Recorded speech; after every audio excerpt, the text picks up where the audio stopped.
So I just got home from checking out Honey Don't, the latest neo-noir flick from director Ethan Coen. And after the 90 minutes I just went through, I'm not sure whether I need to take a shower or whether I need to take a shower. Giggity, giggity, giggity, giggity, ooh, ee, ooh, ah, ah, ting, tang, walla, walla, bing, bang, ooh, ee, ooh, ah, ah, ting, tang, walla, walla, bing, bang. What's going on, guys? Welcome back to another movie review here on the Movie Mosh Pit channel. And today, you already know, we are going to be taking a look at Honey Don't.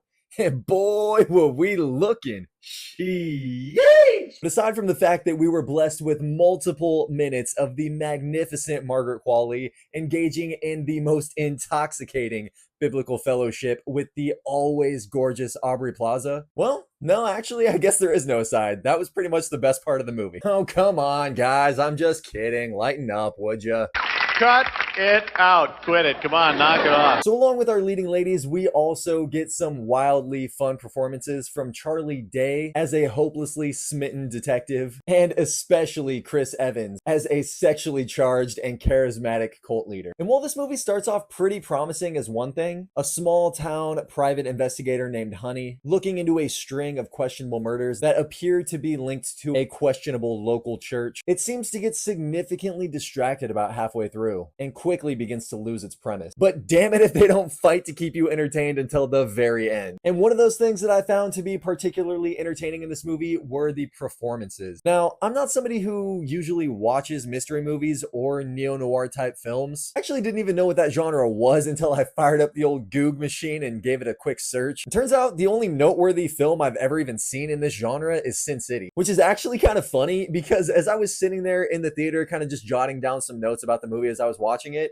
I wrote down, reminds me of Sin City. I mean, I was kind of on the right track. But getting back to the performances, I think Margaret Qualley did superb as this cynically clever, straight-faced private investigator. I mean, the way she delivered her lines, these super tight, rapid-fire, staccato-like sentences, sometimes as little as a single word. It didn't matter what she had to say, I was hanging on every word. She was completely enrapturing and captured that neo-noir essence beautifully. And the way she played that character was easily one of the biggest highlights of this movie. A very close second for me, though, is Chris Evans as the questionable church's beguiling reverend. He didn't get nearly the screen time that he deserved, but when he did, I swear to God, that boy shot straight for the fucking stars. Whether it was delivering a comically animated and nonsensical sermon, or just quipping off some sarcastic remark after something seriously messed up just happened, he simply could not miss. Tragically underutilized, but so freaking funny. And if you're a fan of either Aubrey or Charlie, I think you're going to like their performances here because they both give you that same trademark persona that you know and are used to from them. And for the characters that they're playing here in this movie, I think it actually works pretty well. But if it's not the performances that sell you on this movie, it's definitely going to be the nostalgic cinematic style. You'd be hard pressed to find a single frame in this movie that's not just oozing with pizzazz and flair. From the moment this movie starts, it feels like you've been transported somewhere back into the 1960s or 70s.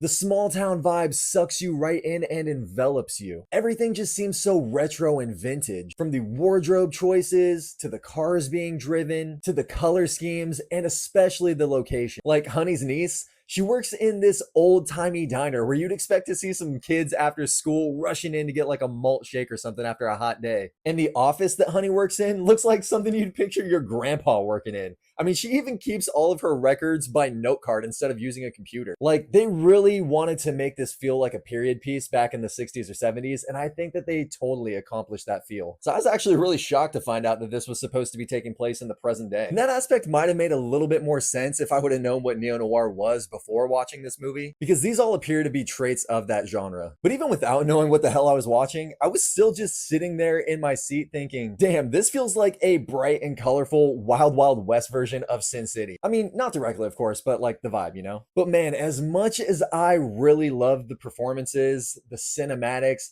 and that dark comedic tone, I hate to say it, but this movie was pretty damn pointless. Actually, pointless might not be the right word. I don't think it was pointless. It was actually more over-pointed. And because of that, it failed to make any meaningful point at all. It seemed like every time there was a transition to a new scene, we'd end up with a new character that you wouldn't really have any reason to connect with, or a new problem that you don't even really find yourself caring about, or even a new direction entirely. It was definitely enough to whip up a little whiplash, and it really took away from the central narrative. And about halfway through the movie, it seemed like they kind of just gave up on the main mystery and shifted to like a different, more pressing personal matter to Honey. And although that leads to a twisted climax that was definitely shocking, it still didn't really feel like it paid off in any sort of satisfying way, and you're kind of just bummed out that it even went that way at all. I guess that's kind of like a trademark of neo-noir though, that justice doesn't always end up being served and resolutions don't always feel satisfying or complete. So in that respect, I guess you can't really call it a negative, but it still did leave you with the sense of like something was missing. The other big issue that this caused was a severe lack in emotional investment. When you have these characters that are just kind of popping in and out and you don't even know how long they're going to be there or if they're even going to be involved in the main plot line, it gets pretty tough to care about them one way or the other. And I feel like this movie very quickly took a turn from being plot-based to being character-based.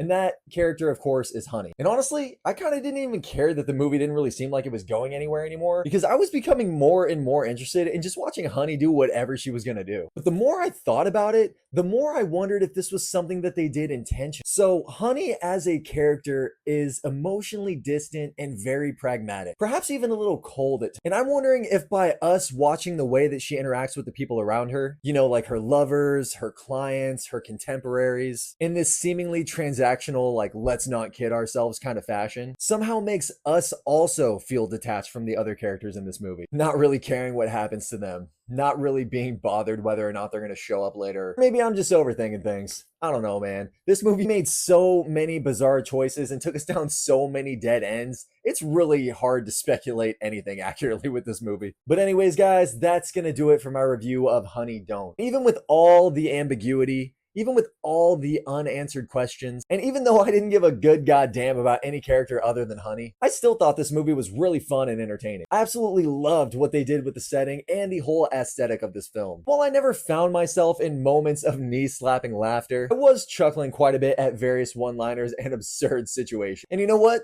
After a very specific scene, I'll admit it, I'm probably never going to look at a kitchen sink the same way ever again. And you know what?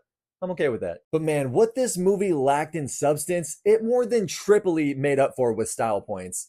And for that reason, I'm going to have to rate this one at a 3.5 out of 5. Because despite all its flaws, it was still carried around quite well by everything it got right. And when I watch this movie again, you know what? I think I probably would. Just gotta make sure I'm home alone though. Hey! Oh my gosh, such a little stinker. So as always, movie moshers, drop your comments down below and let me know what you thought of Honey Don't. Did you find this to be as beautifully scatterbrained and entertaining as I did? Or was its style alone not enough to save this movie for you? And if you enjoyed this review here today, why don't you go ahead and make yourself like Honey and get a little sweet on that like button for me. Also, if you wouldn't mind walking those click-clacking heels of yours over onto that subscribe button and giving a little press there, that'd be mighty kind of you. But for real, thanks for stopping by to check out my review of Honey Don't. On this channel, you'll mainly find me talking about and reviewing horror movies, but my interests do range pretty far and wide, so you never really know what might end up here. And if you're cool with that, I hope to see you again on the next one.